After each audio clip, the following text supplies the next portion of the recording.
설교자로서 제가 고민하는 부분들이 참 많습니다. 그 중에 하나가 제 설교가 우리 성도님들에게 잘 전달될까, 또 성도님들의 어찌 보면 그 현장의 삶이죠. 고난이고 고통이고 염려 근심 속에 현실을 맞닥뜨릴 때 제가 하는, 물론 하나님의 말씀을 연구하고 묵상하고 준비해서 하는 이 설교가 우리 성도님들에게 어떻게 전달될 것이며, 또 그 전달되어져서 어떻게 역사되어질 것인가, 참 그런 면에서 고민이 많습니다. 최근에 제가 그 야구를 보았는데요. 야구를요. 근데 그 예능 프로그램에서 하는 야구를 봤어요. 혹시 보신 분들 계시리라 생각이 되어지는데요. 은퇴한 프로야구 선수들이 대학교 선수들이나 혹은 고등학교 선수들과 야구를 해요.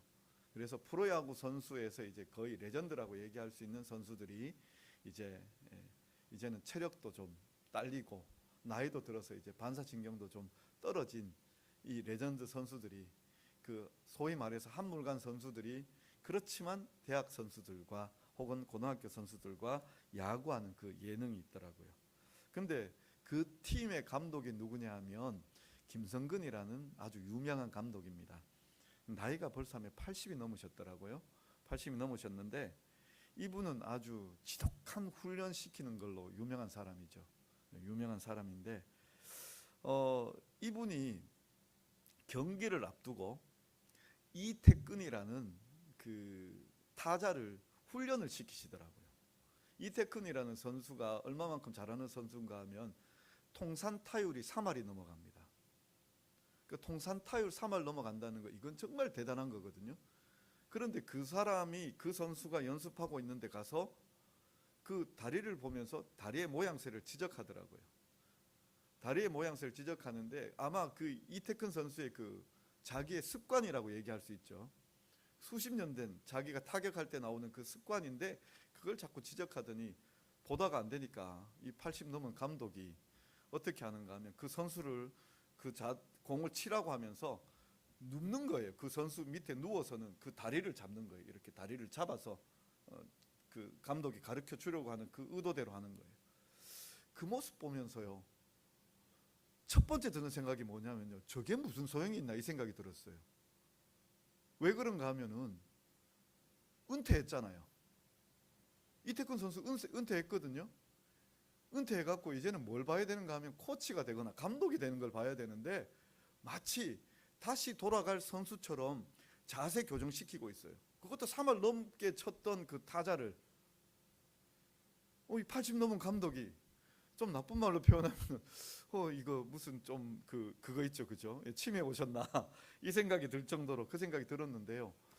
문득 드는 생각이, 야, 이 감독은 그야말로 야구가 이 사람에게 있어서는 진심이구나. 야구가 진짜 진심이구나. 은퇴한 선수지만 자기 눈에 지금 저 사람의 모자람이 보이고 그것이 참 그 사람에게 평생의 습관이라 할지라도 달려들어서 고쳐주고 싶은 그 마음 가지고 있고, 그 은퇴한 선수인데도 불구하고 다시 프로야구판으로 돌아갈 선수가 아닌데도 불구하고 그 사람을 가르쳐 주려고 하는 그 모습 보면서 처음 들었던 생각이, 저게 무슨 소용이 있나. 그런데요, 정말 감독으로서 해야 될 일을 하고 있더라고요.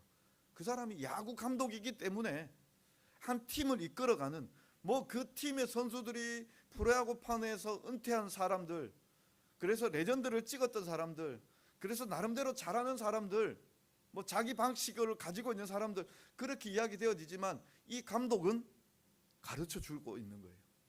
야구를 하고 있는 거예요. 자기의 역할을 하고 있는 거예요. 그러면서 저도 생각이 들었던 게 뭐냐 하면, 하나님이 제게 주시는 대로 제가 설교자로 또 목회자로 우리 안동 제자교회에 세워져 있으니까요, 설교하는 것 정말 말씀 연구 제대로 해야 되고 묵상 제대로 해야 되고, 그리고 그것을 설교문으로 작성해서 성도들에게 알려주어야겠다. 좀 표현이 그렇지만 우리 성도님들이 이미 저보다도 더 어찌 보면 더 많은 신앙의 연륜을 가지고 계시는 분도 계시고 또 더 높은 그런 어떤 신앙의 체험들을 가지고 계시는 분들도 있을 것이고, 그럼에도 불구하고 또 제가 또 잘 전달하지 못한다 할지라도 그럼에도 불구하고 하나님의 말씀을 전해야 되겠다라는 생각이 들었습니다. 그런 면에서요, 오늘 이 말씀을 저는 지금 이제 에베소서 4장을 들어와서 지금 계속해서 한 3절 뭐 4절 이렇게 지금 말씀을 보고 있는데, 이 말씀을 보면 우리가 자라가는 것에 대하여 이야기합니다. 자라가는 것에 대하여.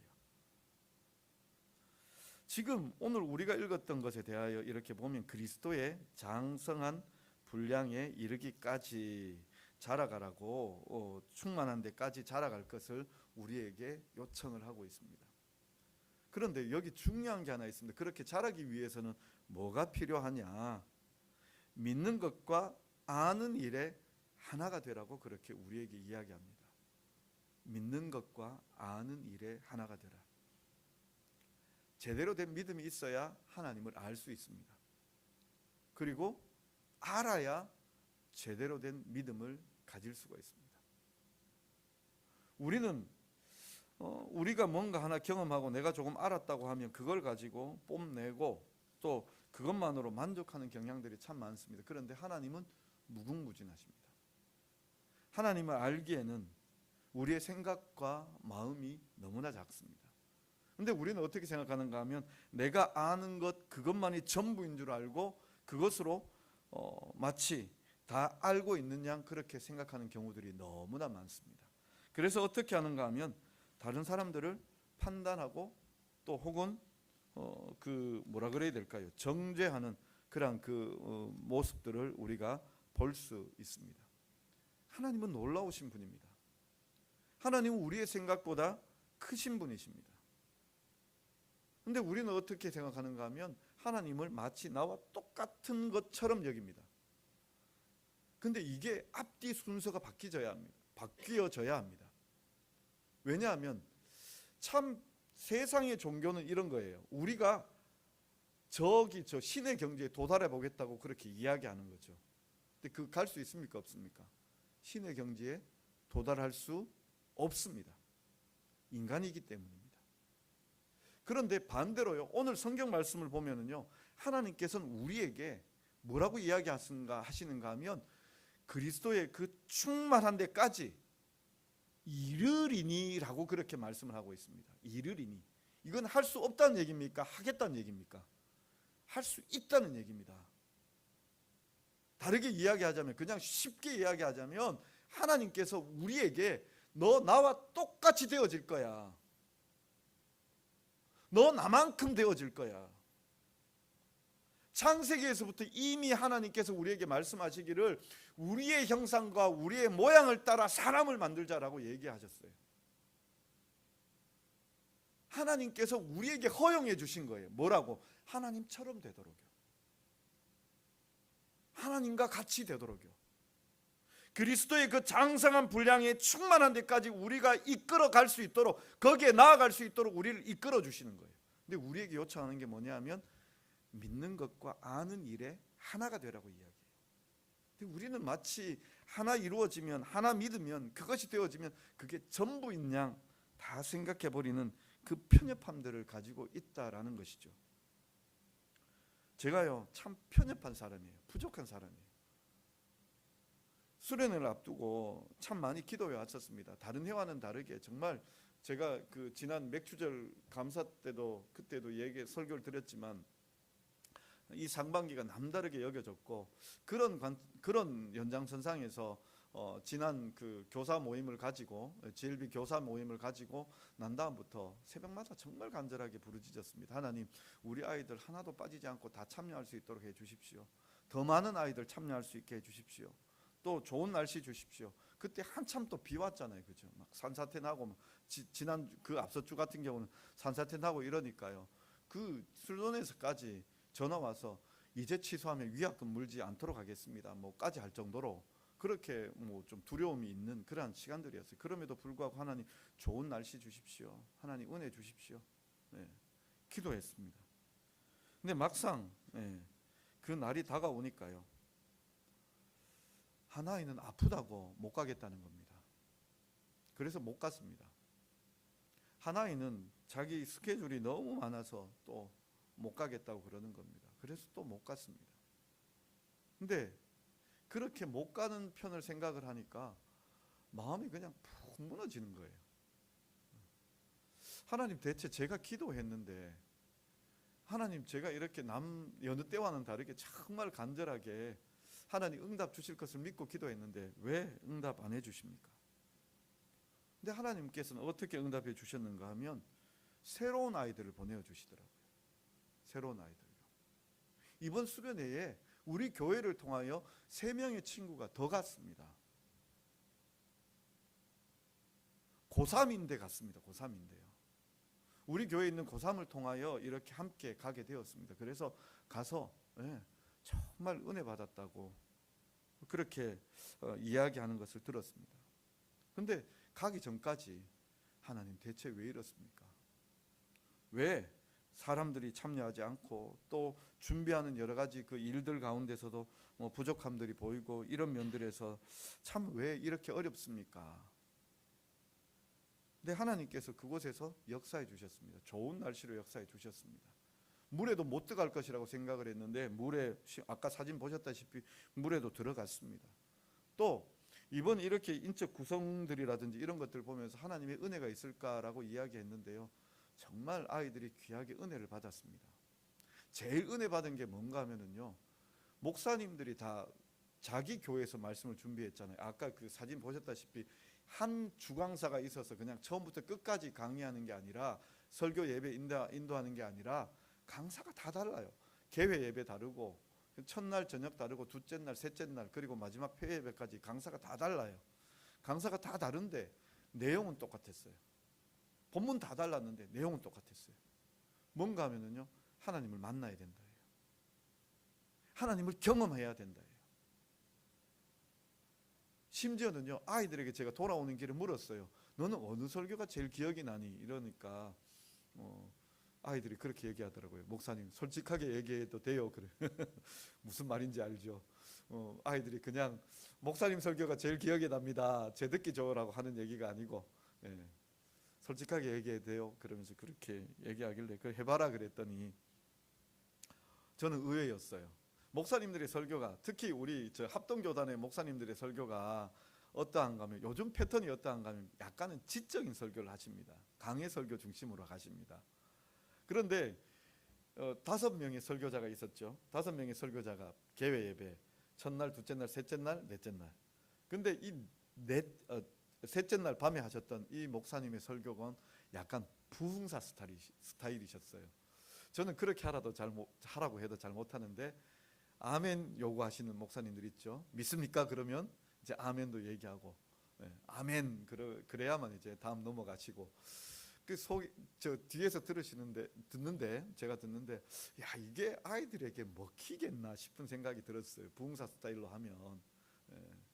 뭐 그렇게 또 이제 반말도 하셨다가 같이 또 이제 존댓말도 했다가 이렇게 하시는 그 부흥사 스타일들, 그 특유의 그 스타일들이 있으시잖아요. 제가 느낌 가지기엔 그랬었는데, 아이들이 돌아오는 길에 아이들이 이구동성으로 이야기하는 게, 누가 제일 기억이 나냐 그러니까 셋째 날 그 목사님이 제일 기억이 난다는 거예요. 그분의 메시지가 제일 기억이 난다는 거예요. 와, 이게 정말 남다른 거예요. 하나님이 함께 해주셨구나. 하나님이 아이들의 마음을 열어주셨구나. 내 생각과는 다르게. 나는 준비하면서 이 아이들 못 온 아이들 때문에 정말 마음에서, 하나님 대체 내 기도 들으셨습니까? 이렇게 좀 불평, 원망이 좀 생겼는데, 그런데 아이들이 와서 은혜 받더라고요. 내 생각과는 다르죠. 내 믿음과는 다르죠. 우리가 아는 것과 믿는 일이 하나가 되라고 이야기하는데, 내 생각했던 것, 내 계획했던 것, 내 믿음대로 되어지지 않는다고 해서 우리는 하나님을 편협하게 생각을 합니다. 하나님은 일하십니다. 하나님은 역사하십니다. 하나님은 오늘도 우리에게 찾아오셔서 말씀하십니다. 그건 우리가 아는 거예요. 분명히 하나님께서 아이들에게 찾아와 주셔서 말씀해 주실 것이다. 하나님께서 아이들을 감동시켜 주실 것이다. 우리가 아는 거예요. 근데 하나님께서 어떻게 역사하시는가 하면은요, 우리 생각 밖으로 하나님은 그 믿음대로 역사하십니다. 그게 하나님의 일하심입니다. 그게 방식입니다. 우리에게 하나님께서 무엇을 바라고 계시는가 하면 이런 믿음과 아는 일이 하나가 되기를 원합니다. 근데 우리는 자꾸 착각하는 게 뭐냐면요, 내가 알았다고 해서 믿는다고 착각하는 거예요. 그리고 또 이 안다는 것을 뭐라고 이야기하는가 하면, 생각하는가 하면은요, 내가 뭔가 좀 다른 사람들에게 얘기해 줄 수 있으면, 판단할 수 있으면 그건 마치 내가 알고 믿는 것처럼 생각을 해요. 우리가 참 연약한 사람이죠. 저도 앞서 말씀드렸잖아요. 제가 기도했는데도 불구하고 내가 뭐 하고 있는가 하면 불평이 쏟아지고 원망이 쏟아지는 거예요. 마음이 힘들어지는 거예요. 뭐 원망 불평이 큰 게 아니라, 입으로 막 투덜거리는 게 아니라 내 마음이 힘들어지는 거예요. 좀 신나게 달려가서 막 이렇게 열심으로 봉사하고 앞뒤도 안 돌아보고 막 그냥 앞만 보고 달려갈 수 있는 힘이 좀 생겼으면 좋겠는데, 그러니까 어느 아이가 안 간다 이러니까 마음이 푹 꺼지고, 약속 다 해놔놓고, 주일날 토요일날 밤 12시가 돼갖고 목사님 못 가겠어요. 너무 바빠서 못 가겠어요. 그 밤 12시에 전화 준 아이도 참 마음이 기특하잖아요. 그런데도 불구하고 그 말 듣고 나니까 마음이 푹 식어버리는 거죠. 근데 나는 잘 믿고 있다라고 생각을 하는 거고, 나는 하나님을 알고 있다라고 생각을 하고 있잖아요. 우리가 정말 믿는다는 거, 안다는 거, 그것은 하나님의 그 그리스도의 장성한 분량이 충만한 데까지 나아가야 하는데, 우리는 착각하기를 내가 아는 것 믿는 일에 다 이루었다고 생각을 하는 거예요. 우리가 정말 큰 믿음을 가져야 해요. 그리고 하나님을 알아가는 데 있어서 계속해서 알아가야 해요. 내가 뭔가 하나님을 아는 것 같은데 그 알고 나면 넘어지더라고요. 은혜 받고 나면 넘어지는 일들이 우리에게 생기더라고요. 왜 그런가 하면 그 아는 게 아니라 정말 내게 믿음이 되어질 수 있도록 하나님께서 우리를 이끌어 주시는 거예요. 우리가 하나님을 알아갈 때 정말 더 깊은 그 하나님의 은혜를 알아가실 수 있기를 간절히 부탁드립니다. 그리고요, 여기에 말씀을 보면은 우리 그 말씀 중에 보면 또 하나가 이야기하는 것이, 우리가 이제 어린아이가 되지 말고 세상 유혹에 흔들리지 말라고 우리에게 요청을 하고 있습니다.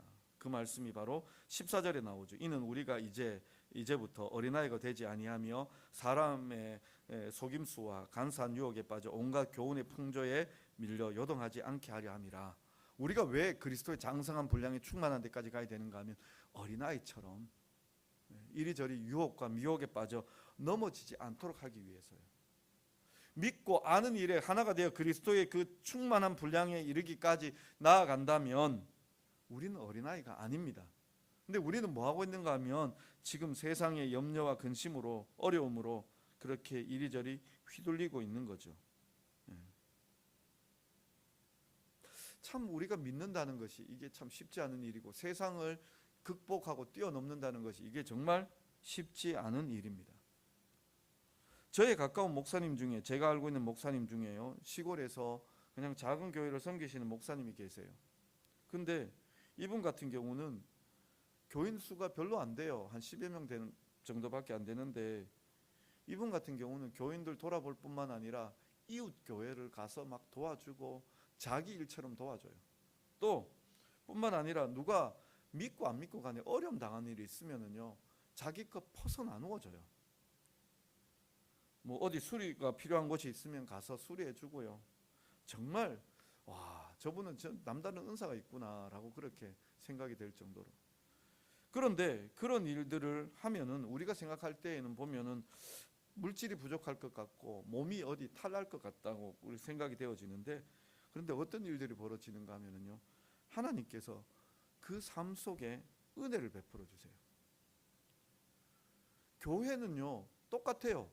왜냐하면 그 주변 지역의 마을이 커져가지 않기 때문에요. 똑같아요. 교인 숫자 변함이 없어요. 그런데 희한한 일들이 벌어지는 건 뭔가 하면은요, 교인들이 잘 돼요.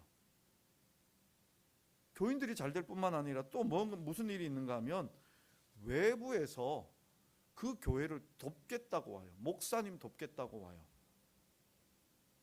그러니 이분은 하는 일이 뭔가 하면은요, 자기가 만약에 이 주변 교회를 돕고 또 성도들을 또 혹은 불신자들을 돕는 일을 하지 않으면 그건 횡령이라고 생각을 해요. 그렇잖아요. 성도들이 그 일 하라고 맡겨 주었는데 그 일 안 하면 횡령이잖아요. 그래서 그분이 그렇게 일을 하고 있는 거예요. 그런데 이분의 마음이 뭐냐? 이분이 이제 은퇴가 얼마 남지 않았거든요. 그래서 이분의 일을 누군가에게 맡겨주고 싶은 거예요.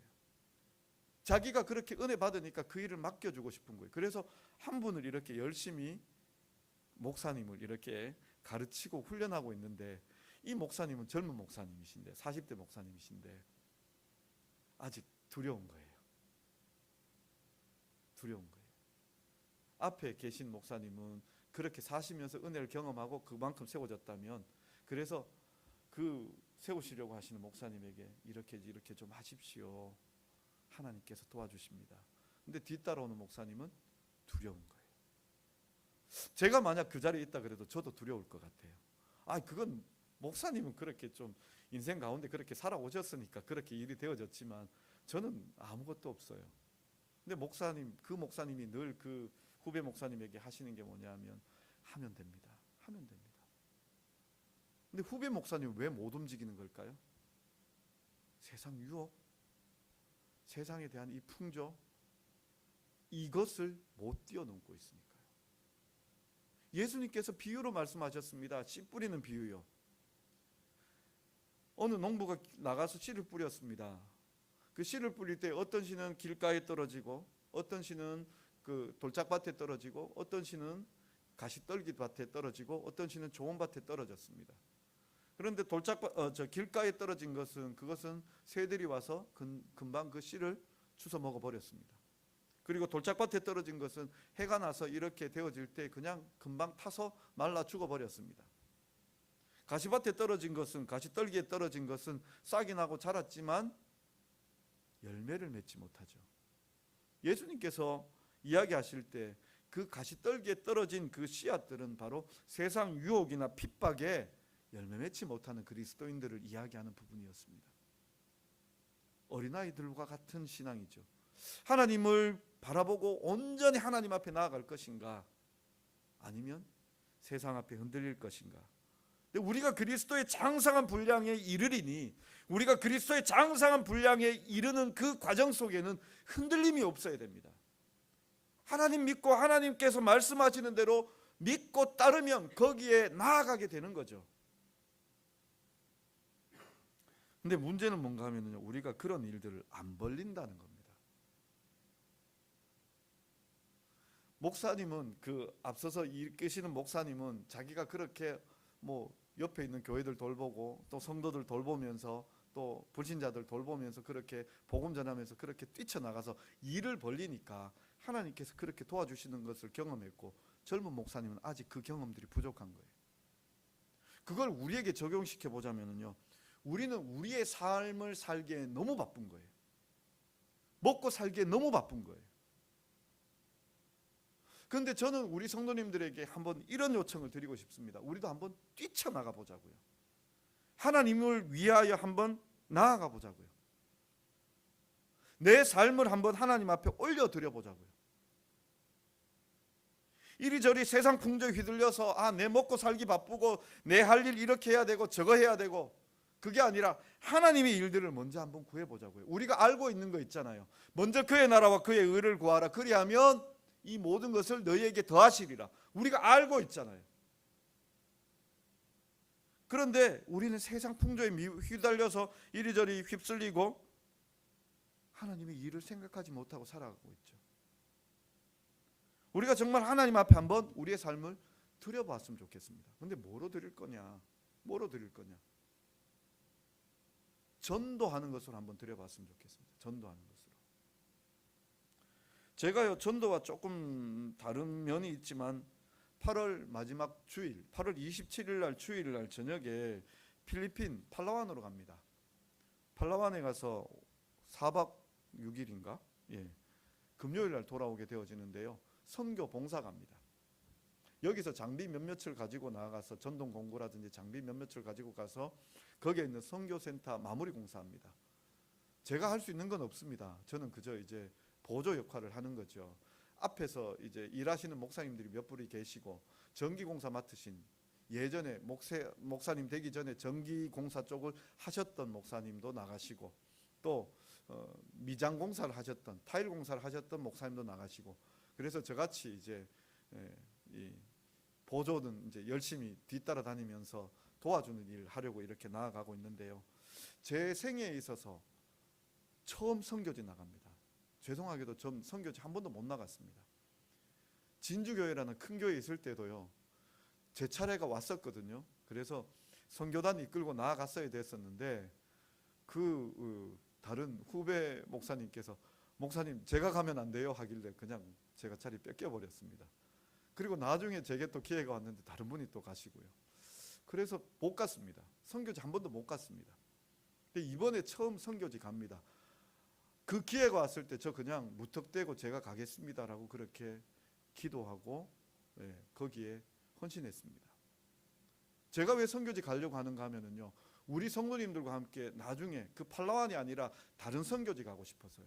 우리 교회가 선교하고 있는 우리 김창석 선교사님 선교하고 있는 키르키즈에 가보고 싶고요. 그 승리교회 지어져가는 그 승리교회를 보고 싶고 거기에 있는 성도들과 함께 찬송드리고 싶고요. 또 네팔에 우리 강충성 선교사님, 주신실 선교사님이 섬기고 있는 그 지역에 가서 정말 아직 정말 교회로서는 자리 잡아가기는 좀 힘들거든요. 왜냐하면 원래 중국 사역하시다가 중국에서 이제 쫓겨나셔서 네팔로 가게 되셨는데 네팔에서 사역하시는 그 사역을 어떻게 셋업시켜 나가시는지 우리가 같이 기도해주고 또 알아가고 이것을 우리 성도님들과 함께 해보고 싶고요. 또 우리 정목률 선교사님 가 있는 남아공까지도 갈 수 있다면 가서 그의 사역이 어떠한지 우리가 보고 기도해 줄 수 있다면 같이 해보고 싶습니다. 그게 저의 꿈입니다. 팔라완 가는 일이 딴 게 아니라 거기 가서 일도 하겠지만 선교지가 이런 거구나. 그리고 나중에 우리 교회가 선교지로 나아간다면 어떻게 나아가야겠구나. 이거 생각하며 기도하며 준비하고 나아가려고 합니다. 제게 있어서는 기도의 제목입니다. 잘 깨닫고 준비할 수 있도록요. 우리 성도님들이요. 저희가 지금 우리 성도님들에게 요청드리고 싶은 것은 우리가 믿고 아는 일에 하나가 되어지고 세상 풍조에 흔들리지 아니하며 하나님의 그 충만한 분량에 이르기까지 나아가기 위해서는요. 우리가 기도하며 헌신해야 될 부분들이 있습니다. 우리는 그저 우리의 삶을 두고 기도해 왔죠. 근데 그 기도가 짧아요. 하나님 우리의 삶을 도와주십시오. 우리의 삶에 평안을 더하여 주십시오. 우리를 지켜주십시오. 우리 아이들 잘 되게 해주십시오. 우리 건강하게 해주십시오. 그 기도가 나쁘다는 기도가 아니라 중요하지요. 해야 됩니다. 그렇지만요. 우리가 늘 그렇게 기도해 오고 있다 보니까 우리의 기도가 그냥 쉽게 끝나버려요. 식어져 버려요. 우리가 한번 전도에 대해서 기도해 봤으면 좋겠습니다. 하나님, 나의 가족들 전도하게 해주십시오. 하나님, 내 이웃들에게 전도하게 해주십시오. 하나님, 은혜 주셔서 정말 내가 하나님을 경험하고 하나님 앞에 그 은혜를 구하고 그 은혜대로 되어지는 것을 경험함으로 말미암아 어린아이와 같은 신앙이 아니라 장성한 분량에 이르는 신앙이 되게 해 주시옵소서. 그렇게 우리가 기도하며 나아갔으면 좋겠습니다. 하나님 경험하는 거요. 우리가 기도 안 해서 경험 못하고 있을 뿐입니다. 우리가 정말 기도하며 하나님 앞에 나아가야 합니다. 구하며 나아가야 합니다. 선교를 위하여 전도를 위하여 기도해 보셔야 합니다. 내 기도의 영역이 넓어질 뿐만 아니라 우리가 그렇게 기도할 때 하나님의 마음을 알게 되어지고 하나님의 마음을 알게 되어진다는 것 그 자체가 그리스도의 그 분량에 충만한 데까지 이르게 되어지는 것. 그래서 교회가 세워지고 몸이 세워지고 건강한 교회로 우리가 세워지게 되어진다는 것, 우리가 저절로 경험하게 되어질 것입니다. 오늘요, 우리 마음에 한번 결단하고 돌아가셨으면 좋겠습니다. 하나님 앞에 우리의 삶에 평안을 두고 기도하시는 것 당연한 겁니다. 우리 가정을 두고 기도하는 것 당연한 겁니다. 그런데요, 그것을 뛰어넘어서 전도를 위해서 기도해 주십시오.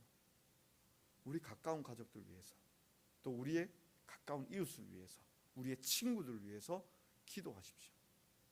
기도하셔서 하나님께서 어떻게 역사해 주시는지 그 간증, 살아계신 하나님을 경험하시며 우리가 세상에 흔들리지 아니하며 그리스도의 그 충만한 분량에 이르기까지 자라가는 우리 성도님들 되실 수 있기를 간절히 바랍니다.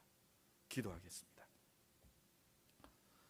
사랑의 하나님 아버지, 우리가 하나님의 그 크신 은혜를 우리가 다시 한 번 더 새롭게 경험합니다.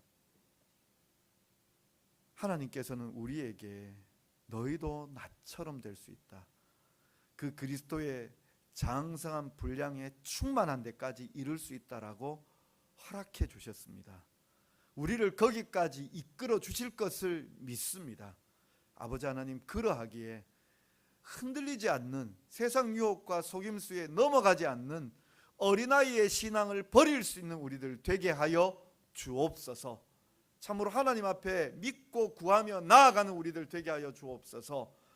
먼저 그의 나라와 그의 의를 구할 수 있는 우리들 되게 하여 주옵소서. 하나님의 나라의 복음 전파를 위하여 기도하는, 전도를 위하여 기도하는, 선교를 위하여 기도하는, 하나님의 마음을 품고 기도하는 우리 성도들 되게 하여 주옵소서. 그래서 하나님 살아계심을 날마다 체험하고 경험하며 그 풍성한 은혜를 누릴 수 있는 우리 성도들 다 되게 하여 주옵소서. 기도하는 교회 되게 하여 주옵소서.